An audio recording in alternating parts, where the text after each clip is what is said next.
est sorti Seven Sisters au cinéma, je vais donc vous donner 7 raisons, et non pas 5, d'aller voir le film.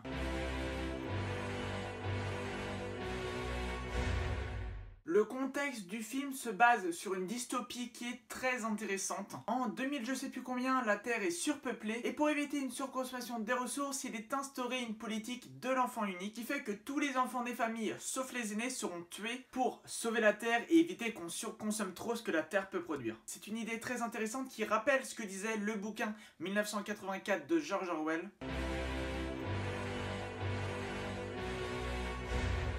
En ayant les premiers échos de ce film, j'avais très peur. J'avais peur parce que je pensais que Seven Sisters serait un peu une redite de ce qu'a fait Split. Split, le film de Night Shyamalan avec James McAvoy. Je ne sais pas pourquoi, mais j'ai pensé qu'il allait porter sur une femme qui aurait 7 personnalités. Avec Split, qui nous montrait déjà une personne qui a 24 personnalités, je me suis dit que ce film-là, Seven Sisters, arrivait bien mal. Au final, il n'en est rien puisque dans ce film, il s'agit de 7 sœurs jumelles. Et là, ça prend tout son sens, et là, c'est intéressant, et là, au moins, on se dit, c'est pas du tout vu ailleurs.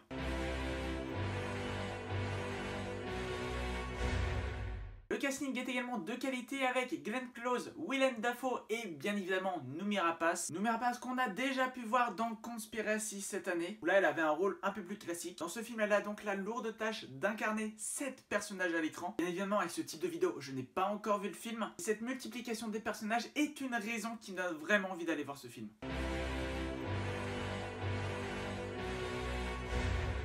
On ne va pas se le cacher, la période de la rentrée n'est pas une période faste pour les nouveautés. Parce qu'on sort des vacances, que maintenant tout le monde rentre, que ce soit au boulot ou à l'école, on a quand même moins de temps pour aller au cinéma. Donc souvent les distributeurs ne sont pas trop chauds à sortir des films pour la rentrée. Alors même si celui-là sort pendant la période des vacances, donc face au vide des sorties de début décembre, je pense que c'est pas une mauvaise idée d'aller le voir.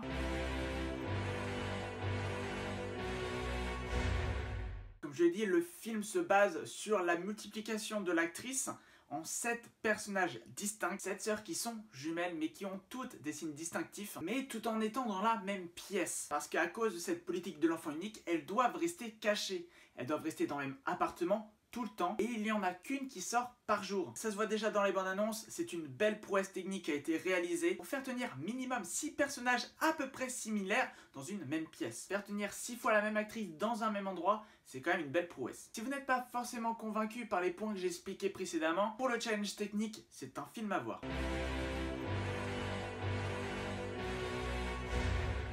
Il y a trop peu de films de ce genre en ce moment. C'est un style, la dystopie, que j'aime énormément. Ça m'avait un petit peu manqué parce qu'à part les films pour ados, on n'avait pas eu beaucoup de choses de ce genre en ce moment. Donc si comme moi vous aimez les films un peu science-fiction dystopique, eh ben je pense que celui-là vous plaira fortement.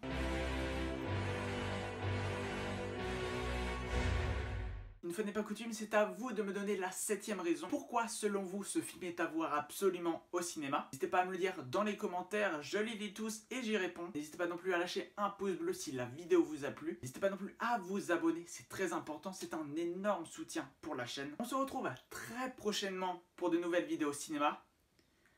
Sur ce, portez-vous bien. Ciao.